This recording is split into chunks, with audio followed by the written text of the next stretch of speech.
Selamat bertemu kembali adik-adik sekalian. Pada kesempatan ini kita akan membahas satu materi dengan tema hubungan gereja dan dunia. Adik-adik sekalian, Konsili Vatikan Kedua dalam Konstitusi Pastoral Gaudium et Spes artikel 1 menegaskan bahwa kegembiraan dan harapan, duka dan kecemasan manusia dewasa ini, terutama yang miskin dan terlantar, adalah kegembiraan dan harapan, duka dan kecemasan murid-murid Kristus pula. Kata-kata konsili ini menunjukkan perhatian dan keprihatinan gereja terhadap dunia. Namun adik-adik sekalian, gereja tidak pernah berhenti pada perhatian dan keprihatinan saja.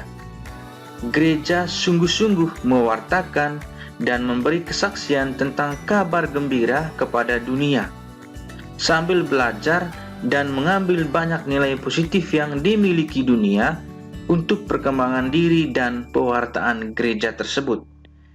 Gereja saat ini telah memiliki pandangan tentang dunia yang jauh lebih positif daripada pandangan-pandangan gereja di zaman-zaman yang lampau, sehingga hubungan antara gereja dan dunia menjadi lebih saling menguntungkan satu sama lain.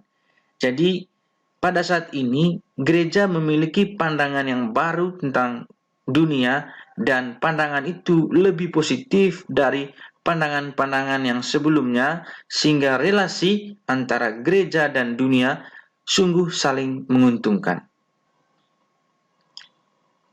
Baik adik sekalian, sekarang kita melihat beberapa hal yang akan kita bahas pada pertemuan kita ini, sekaligus menjadi tujuan dari pembelajaran kita pada kesempatan ini.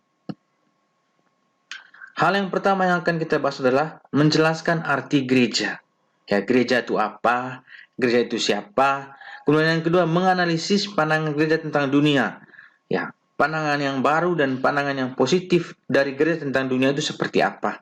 Kemudian yang ketiga, kita menjelaskan misi dan tugas gereja di dunia sekarang ini. Kira-kira apa yang menjadi tugas, apa yang menjadi misi gereja di dunia saat ini. Dan yang terakhir, kita akan menjelaskan bagaimana usaha-usaha gereja untuk ikut terlibat dalam membangun dunia. Karena itu adik-adik sekalian, marilah kita mengikuti pembelajaran ini dari awal sampai akhir, agar kita betul-betul mencapai apa yang menjadi tujuan dari pembelajaran kita ini. Untuk itu, marilah kita membuka pertemuan kita ini dengan doa. Dalam nama Bapa dan Putra dan Roh Kudus, amin. Allah Bapa di surga, terima kasih atas berkat dan penyelenggaraan-Mu bagi kami, waktu yang indah untuk belajar memahami kehendak-Mu. Pada kesempatan ini kami akan belajar tentang hubungan antara gereja dan dunia.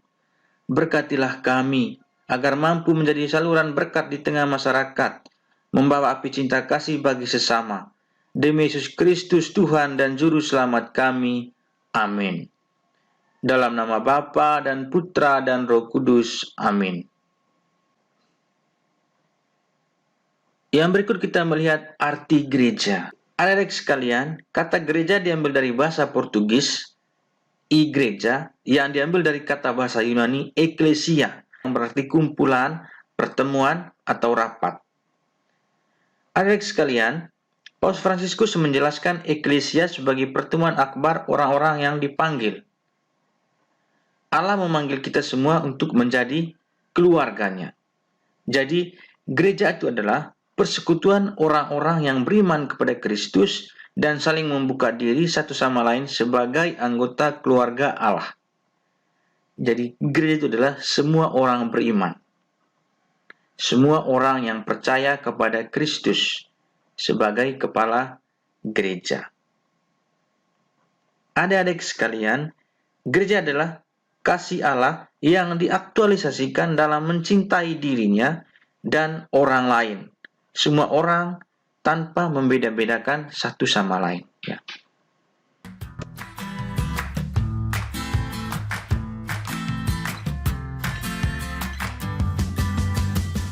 Adik-adik sekalian, sekarang kita melihat pandangan konsili tentang dunia. Adik-adik sekalian, Konsili Vatikan kedua sungguh telah memperbarui gereja dan hubungannya dengan dunia. Hubungan yang menjadi lebih baik ini disebabkan oleh gereja mulai memiliki pandangan baru tentang dunia dan manusia. Karena itu marilah kita melihat pandangan-pandangan baru tentang dunia dan manusia oleh gereja. Kemudian nanti kita akan melihat hubungan antara gereja dan dunia serta alasan-alasan mengapa harus terjalin hubungan yang saling mengisi antara gereja dan dunia. Yang pertama kita lihat pandangan gereja tentang dunia. Adik-adik sekalian, pada masa lampau dunia sering dipandang negatif sebagai dunia berdosa, sehingga terdapat gagasan bahwa dunia tidak berharga, dunia itu berbahaya, dunia itu jahat, dan dunia tidak termasuk lingkup keselamatan manusia. Bahkan ada yang beranggapan bahwa dunia merupakan penghalang dan rintangan bagi manusia untuk memperoleh keselamatan. Pandangan demikian didasari oleh penafsiran secara dangkal terhadap teks kitab suci. Misalnya, janganlah kamu mengasihi dunia dan apa yang ada di dalamnya. Jikalau orang mengasihi dunia, maka kasih akan Bapa tidak ada di dalam orang itu. Sebab semua orang yang ada di dalam dunia, yaitu keinginan daging dan keinginan mata, serta keangkuhan hidup, bukanlah berasal dari Bapa, melainkan dari dunia. Ini terdapat dalam teks 1 Yohanes bab 2 ayat 15 sampai 16. Ada lagi teks lain yang membuat orang melihat secara negatif tentang dunia, yaitu 1 Yohanes bab 5 ayat 19. Kita tahu bahwa kita berasal dari Allah dan seluruh dunia berada di bawah kuasa si jahat. Atau dalam teks Roma bab 12 ayat 2, janganlah menjadi serupa dengan dunia. Atau dalam Injil Yohanes bab 16 ayat 33. Dalam Injil ataupun dalam surat-surat juga ditekankan bahwa dunia itu berdosa. Dunia yang bermusuhan dengan Allah telah dikalahkan oleh Kristus. Hal ini dapat kita baca dalam Injil Yohanes bab 16 ayat 33. Adik-adik sekalian, berkat salib Kristus, seorang Kristen hidup dalam dunia yang baru. Dunia yang terletak dalam genggaman si jahat telah dikalahkan oleh Kristus seperti dikatakan Paulus dalam Galatia bab 6 ayat 14. Karena salib Kristus, bagiku dunia disalibkan dan aku pun disalibkan bagi dunia. Kemudian kita melihat pandangan Konsili Vatikan kedua tentang dunia. Konsili Vatikan kedua mengajak kita untuk melihat dunia secara lebih positif. Dunia dilihat sebagai tempat di mana seluruh keluarga manusia dengan segala hal yang ada di dalamnya, yang ada di sekelilingnya. Dunia dilihat sebagai seluruh keluarga manusia dengan seluruh apa yang ada di dalam dunia tersebut. Dunia menjadi pentas berlangsungnya sejarah manusia. Dunia ditandai oleh usaha-usaha manusia dengan segala kekalahannya, juga dengan segala kemenangan-kemenangannya. Dan dunia itu diciptakan, dunia itu dipelihara oleh Tuhan Sang Pencipta. Dunia yang pernah jatuh menjadi budak dosa, kini telah dimerdekakan oleh Kristus yang telah disalibkan dan bangkit pula untuk menghancurkan kekuasaan setan agar dunia dapat disusun kembali sesuai dengan rencana Allah dan dapat mencapai kesempurnaan. Dari itu pandangan baru tentang dunia oleh Konsili Vatikan kedua, oleh gereja. Dunia itu dilihat secara lebih positif. Yang berikut kita lihat pandangan gereja tentang manusia. Yang pertama tentang martabat manusia. Manusia adalah ciptaan yang memiliki akal budi, kehendak bebas, dan hati nurani. Ketiga hal tersebut menunjukkan bahwa manusia adalah citra Allah. Walaupun manusia dapat menyalahgunakan ketiga hal tersebut sehingga manusia jatuh ke dalam dosa. Tetapi bahwa manusia sungguh diciptakan oleh Allah secara istimewa karena manusia itu diciptakan demi dirinya sendiri, padahal makhluk lain diciptakan hanya untuk manusia. Itu keistimewaannya manusia. Manusia diciptakan untuk dirinya sendiri, sementara makhluk hidup yang lainnya diciptakan oleh Allah untuk manusia. Yang berikut kita lihat tentang masyarakat manusia. Adik-adik sekalian, manusia itu diciptakan sebagai makhluk yang bermasyarakat, makhluk sosial.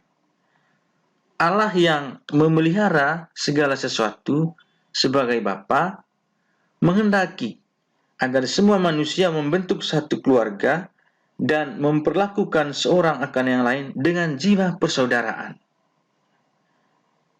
Jadi manusia itu diciptakan oleh Allah sebagai makhluk sosial, makhluk yang bermasyarakat. Karena itu Allah menghendaki agar manusia itu membentuk keluarga dan hidup dalam kasih persaudaraan satu dengan yang lainnya. Kemudian yang berikut tentang usaha dan karya manusia. Adik-adik sekalian, sesungguhnya Allah menghendaki dunia itu berkembang dan manusia menjadi ciptaan yang merupakan rekan kerja Allah dalam usaha mengembangkan dunia menuju kebaikannya, menuju kesempurnaan sesuai dengan maksud Allah menciptakan dunia tersebut. Jadi Allah menjadikan manusia sebagai rekan kerjanya untuk melanjutkan karyanya di dunia, termasuk untuk mengembangkan dunia. Itulah adik-adik pandangan baru dari gereja tentang dunia dan manusia. Yang berikut kita melihat hubungan antara gereja dan dunia. Hubungan antara gereja dan dunia itu bisa dijelaskan dalam 3 hal ini. Yang pertama, gereja itu adalah sakramen keselamatan bagi dunia. Adik-adik sekalian, gereja postkonsilier melihat dirinya sebagai sakramen keselamatan bagi dunia. Gereja adalah terang, gereja adalah garam, dan gereja adalah ragi bagi dunia. Dan dunia menjadi tempat atau ladang di mana gereja berbakti, di mana gereja melayani. Dan dunia dilihat tidak lagi menjadi sesuatu yang hina, tetapi gereja melihat dunia secara positif, secara baru, dan gereja mendekati dunia dan mendatangi dunia, dan gereja menawari dunia keselamatan. Itu hubungan yang pertama antara gereja dan dunia. Gereja adalah sakramen keselamatan bagi dunia. Yang kedua, dunia dijadikan mitra dialog oleh gereja. Gereja dapat menawarkan nilai-nilai Injili dan dunia dapat mengembangkan kebudayaan-kebudayaannya seperti adat istiadatnya, alam pikirannya, ilmu pengetahuannya, dan teknologinya sehingga gereja dapat lebih efektif menjalankan misinya di dunia. Jadi dunia dan gereja saling membutuhkan. Kemudian yang ketiga, gereja menghormati otonomi dunia. Adik sekalian, sifat dunia adalah sekular. Gereja menghormati sifat dunia tersebut. Dengan sifatnya yang sekular, dunia dapat menyejahterakan manusia dan dunia dapat membangun sendi-sendi kerajaan Allah di dunia. Jadi itulah 3 hal yang bisa dijelaskan untuk menggambarkan hubungan antara gereja dan dunia. Gereja adalah sakramen keselamatan dunia. Gereja menjadikan dunia sebagai mitra dialog, dan gereja menghormati otonomi dunia.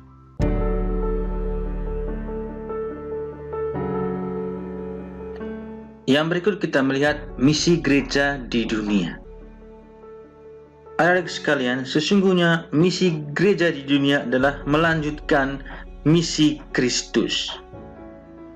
Tugas gereja adalah melanjutkan karya Yesus Kristus, yakni mewartakan kerajaan Allah kepada seluruh umat manusia.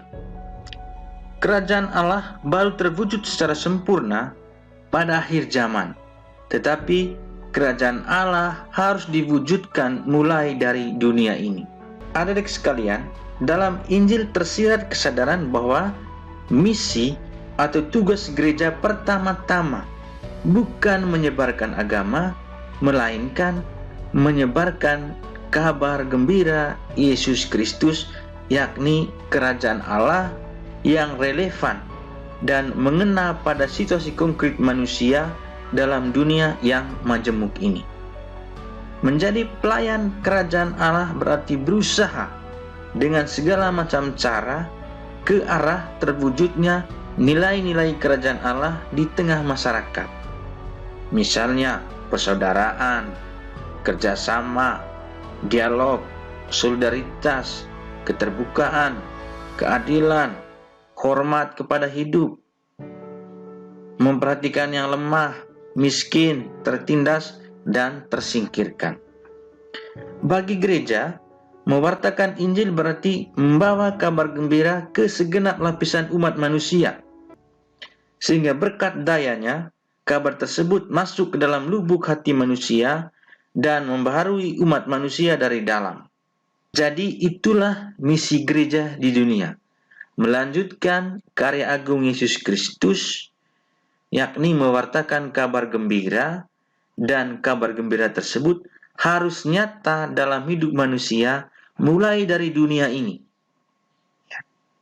Jadi keselamatan itu harus dialami oleh manusia mulai dari dunia ini sampai pada keselamatan yang sempurna pada akhir zaman. Yang berikut kita melihat beberapa hal pokok yang disarankan oleh Gaudium et Spes yang harus diperhatikan oleh gereja saat ini dalam menjalankan misinya di dunia. Yang pertama berkaitan dengan martabat manusia. Adik sekalian, manusia dewasa ini sesungguhnya berada di jalan menuju pengembangan kepribadiannya yang lebih penuh dan menuju penemuan serta penebusan hak-haknya yang makin hari makin bertambah. Oleh karena itu, gereja mesti berperan. Ya. Lalu bagaimana peran gereja di sini? Yang pertama, gereja mesti membebaskan kodrat manusia dari perubahan paham, khususnya paham-paham yang menekankan dan mendewakan tubuh. Ya. Jadi, kita lihat sekarang ini bagaimana manusia itu setiap hari mendewakan tubuhnya, sibuk mengurus tubuh. Karena tubuh dilihat sebagai sesuatu yang memiliki nilai yang tertinggi baginya. Kemudian menolak perbudakan dan pemerkosaan terhadap martabat manusia. Segala bentuk perbudakan, segala bentuk pemerkosaan harus dibebaskan. Harus tidak boleh terjadi kepada manusia. Kemudian yang ketiga, menempatkan dan memperjuangkan martabat manusia sesuai dengan maksud penciptanya. Menempatkan dan memperjuangkan martabat manusia itu sesuai dengan maksud Allah. Sesuai dengan apa yang dimaksudkan oleh Allah diciptakannya itu manusia. Itu yang perlu diperhatikan oleh gereja berkaitan dengan martabat manusia. Yang kedua tentang masyarakat manusia. Terhadap masyarakat manusia, gereja mesti berperan dalam hal-hal seperti ini. Yang pertama, Gereja harus membangkitkan karya-karya yang melayani semua orang, terutama orang-orang miskin. Ya. Di gereja harus memperbanyak kegiatan-kegiatan yang melayani, karya-karya yang melayani semua orang, terutama orang-orang yang miskin. Yang kedua, gereja mendorong semua usaha-usaha untuk membangun persekutuan, sosialisasi, dan persekutuan yang sehat. Ya. Terutama dalam bidang kewarganegaraan dan bidang ekonomi. Ya. Berkaitan dengan persatuan dan kesejahteraan hidup masyarakat. Kemudian yang ketiga, gereja itu universal. Maka gereja harus menjadi pengantara yang baik antara masyarakat dan negara-negara yang berbeda budaya dan politiknya. Jadi, gereja harus menjadi pengantara yang baik. Yang ketiga, usaha dan karya manusia. Gereja mesti berperan dalam mendorong usaha dan karya manusia.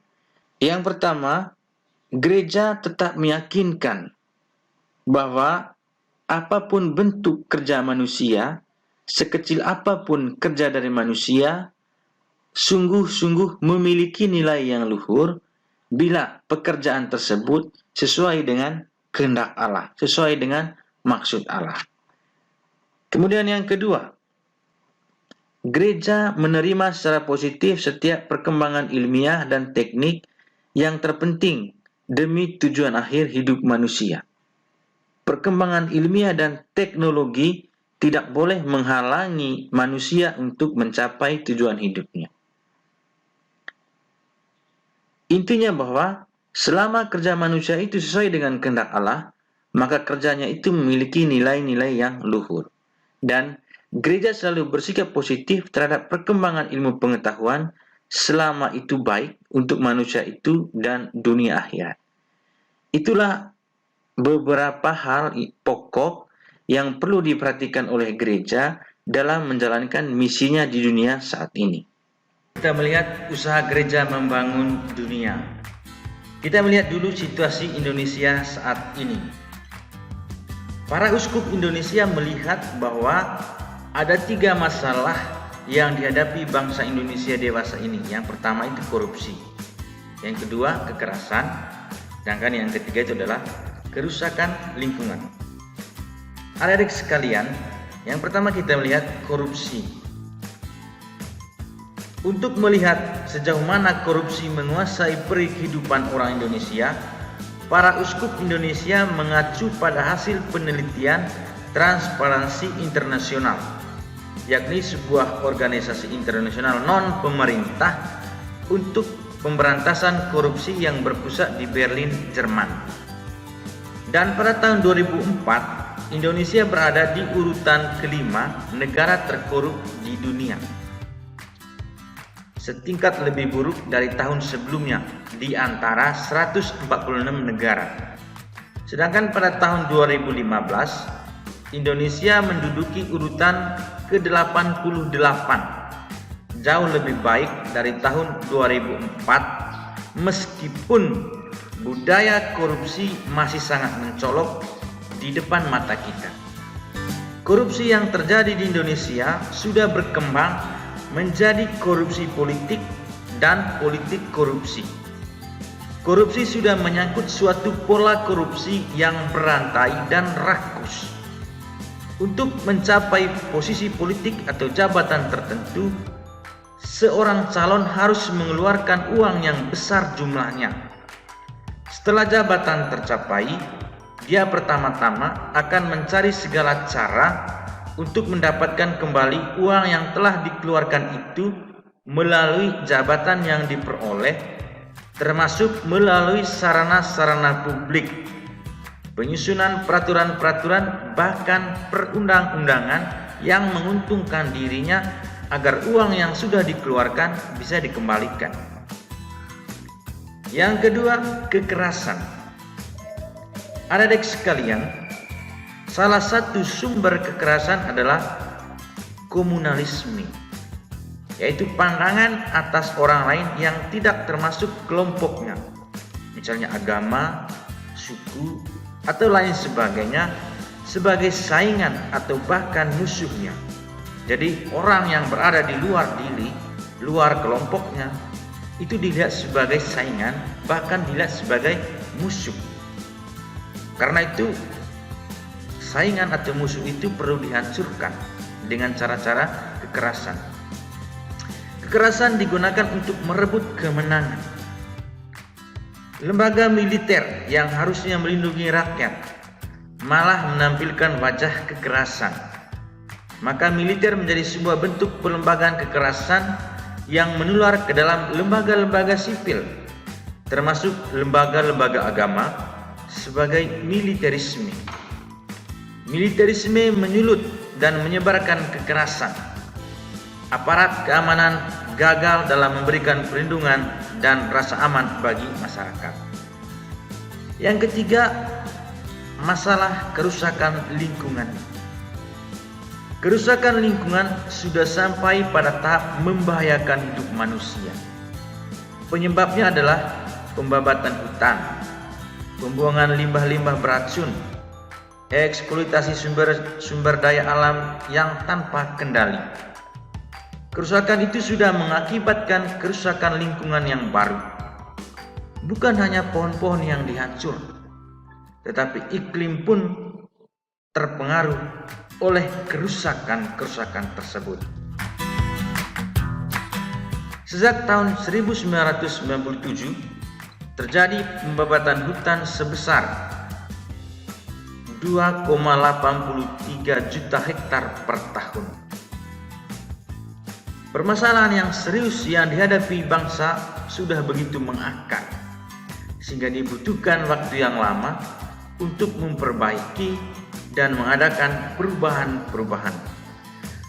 Maka Gereja Indonesia melalui surat-surat gembala, melalui pesan-pesan sidang maupun nota-nota pastoral dan sidang Agung Gereja Katolik Indonesia, para uskup tak henti-hentinya merefleksikan situasi-situasi krisis dalam berbagai bidang di Indonesia. Yang berikut kita melihat bagaimana gereja berusaha membangun dunia. Adik-adik sekalian, gereja berusaha untuk membangun dunia melalui suara kenabiannya, melalui surat gembala, melalui nota-nota pastoral, melalui pesan Natal dan pesan Paskah. Misalnya yang pertama, dalam politik, Gereja Indonesia, para uskup, para imam mengharapkan agar kaum muda harus terlibat di dalam politik. Politik itu pada dasarnya adalah luhur, karena politik merupakan usaha untuk kebaikan bersama, usaha untuk menyelamatkan dan menyejahterakan masyarakat umum, usaha untuk memajukan bangsa dan negara Indonesia.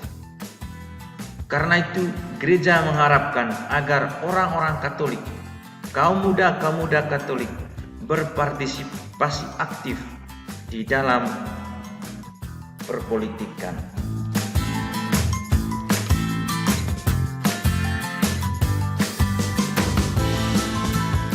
Berpolitik berarti mencurahkan seluruh tenaga demi kebaikan dan kemajuan bangsa. Maka dari itu para uskup mengkritik mereka yang menggunakan jabatan dan kekuasaan politik semata-mata demi pamrih pribadi, demi keuntungannya sendiri, demi sanak saudara atau kelompoknya. Berpolitik berarti melayani masyarakat, bukan main kuasa. Maka para uskup mendorong umat Katolik yang berpolitik untuk melaksanakannya berdasarkan tolok ukur kemanusiaan yang adil dan beradab. Umat Katolik disarankan untuk bermoral dalam berpolitik serta menghindari kebohongan, menghindari tindakan korupsi, menghindari pemakaian intimidasi dan kekerasan. Umat Katolik yang terlibat dalam politik dilarang mencapai sasaran-sasarannya dengan mengorbankan kepentingan dan kesejahteraan umum, hak dan kebahagiaan orang lain, apalagi orang-orang kecil. Kemudian berkaitan dengan pemilihan umum. Gereja Katolik Indonesia mengharapkan agar orang Katolik harus memberikan hak suaranya pada pemilihan umum. Karena suara kita, suara orang-orang Katolik menentukan masa depan bangsa. Di dalam pemilihan umum, orang-orang Katolik mesti memilih calon legislatif atau calon kepala daerah yang memiliki integritas dan rekam jejak yang baik, agar anggota legislatif dan kepala daerah yang terpilih memiliki kemampuan yang baik, memiliki profesionalisme dalam menjalankan tugasnya sebagai anggota DPR, juga sebagai kepala daerah. Yang berikut dalam bidang ekonomi. Gereja Katolik Indonesia berjuang membangun bidang ekonomi melalui kegiatan pemberdayaan kaum miskin dan kaum lemah. Upaya pemberdayaan ini melibatkan kaum cerdik cendekia untuk mencari tata kelola kehidupan ekonomi yang benar-benar mewujudkan kesejahteraan bersama. Kemudian gereja mendesak kepada pemerintah dan para pelaku ekonomi besar untuk terlibat dan aktif dalam mewujudkan kesejahteraan bersama dengan perhatian khusus kepada mereka yang miskin dan lemah, tanpa membuat kaum miskin dan lemah justru semakin tergantung. Yang berikut dalam bidang peradaban dan mentalitas. Masalah mendasar yang kita hadapi saat ini adalah persoalan rusaknya keadaban publik.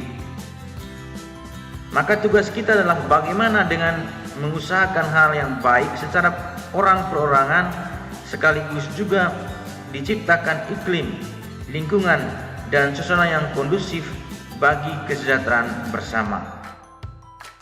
Gereja ikut bertanggung jawab dalam membangun kembali keadaban publik yang sudah rusak, agar berkembanglah habitus baru bangsa Indonesia.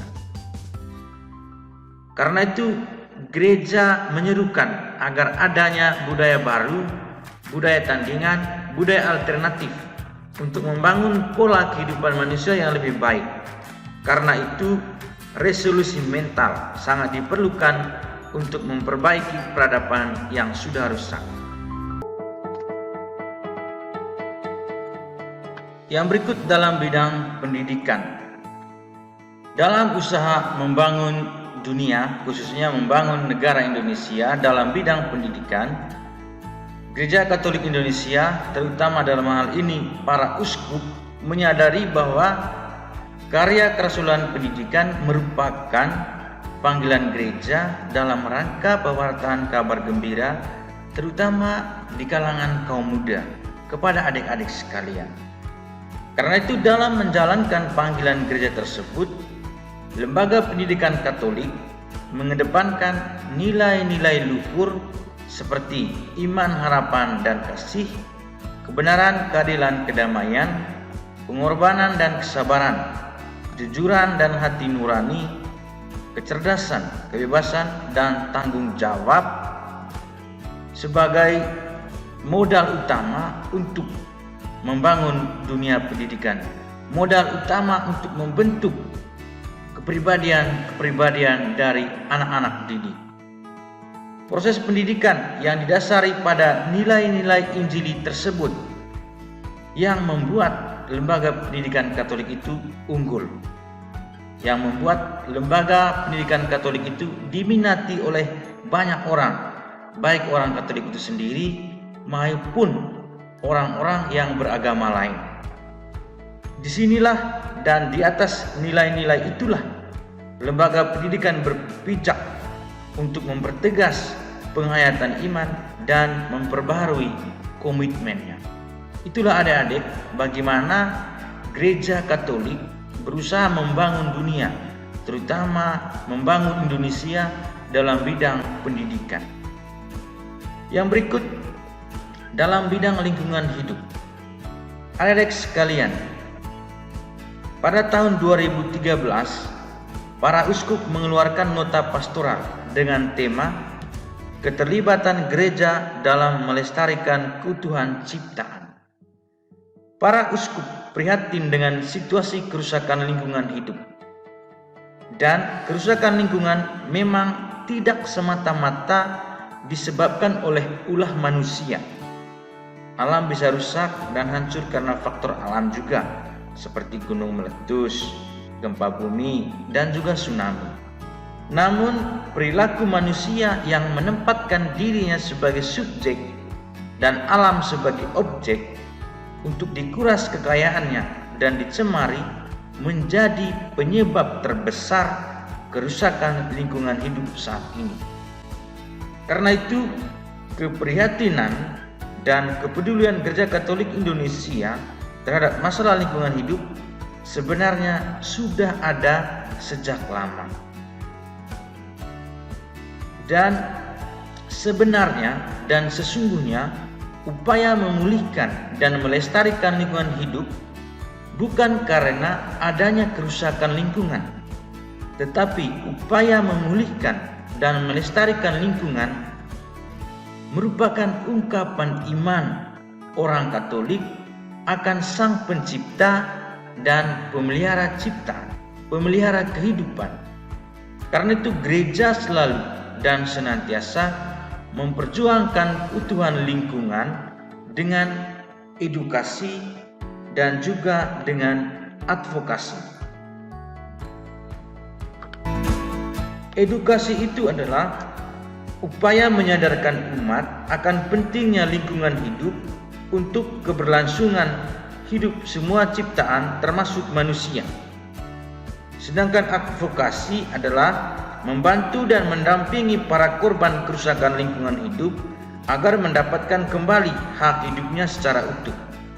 Sedangkan upaya negosiasi dijalankan dengan menjadi penghubung antara masyarakat dengan pemerintah dan pelaku usaha berkaitan dengan kebijakan dan pemanfaatan sumber daya alam agar tidak memiskinkan masyarakat. Itulah adik-adik upaya dari gereja untuk memulihkan dan melestarikan lingkungan hidup. Yang berikut dalam bidang keadilan.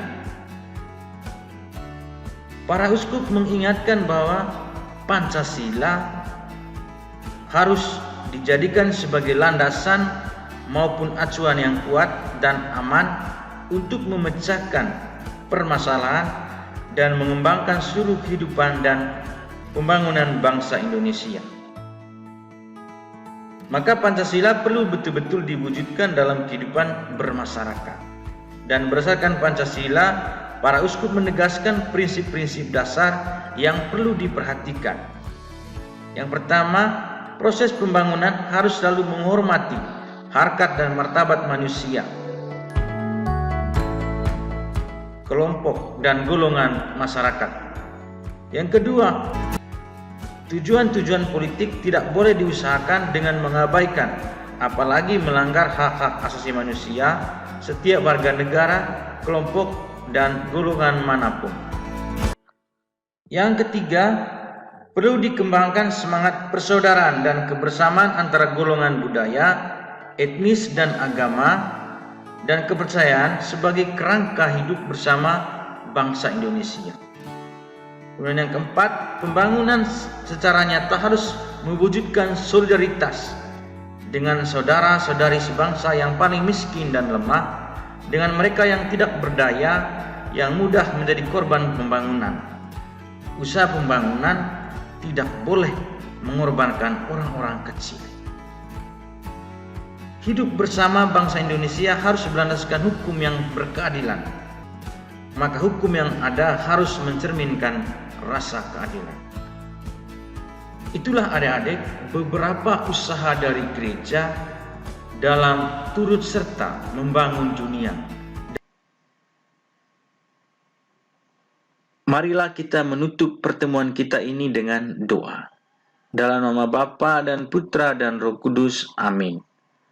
Allah Bapa yang penuh kasih, kami telah diingatkan para Bapa Gereja melalui pembelajaran ini, bahwa kegembiraan dan harapan, duka dan kecemasan manusia dewasa ini, terutama yang miskin dan terlantar, adalah kegembiraan dan harapan, duka dan kecemasan murid-murid Kristus pula. Semoga kami sebagai anggota gereja turut aktif, ikut membangun dunia yang adil dan sejahtera sesuai talenta kami yang Engkau berikan. Demi kemuliaan-Mu sepanjang segala masa. Amin. Dalam nama Bapa dan Putra dan Roh Kudus. Amin.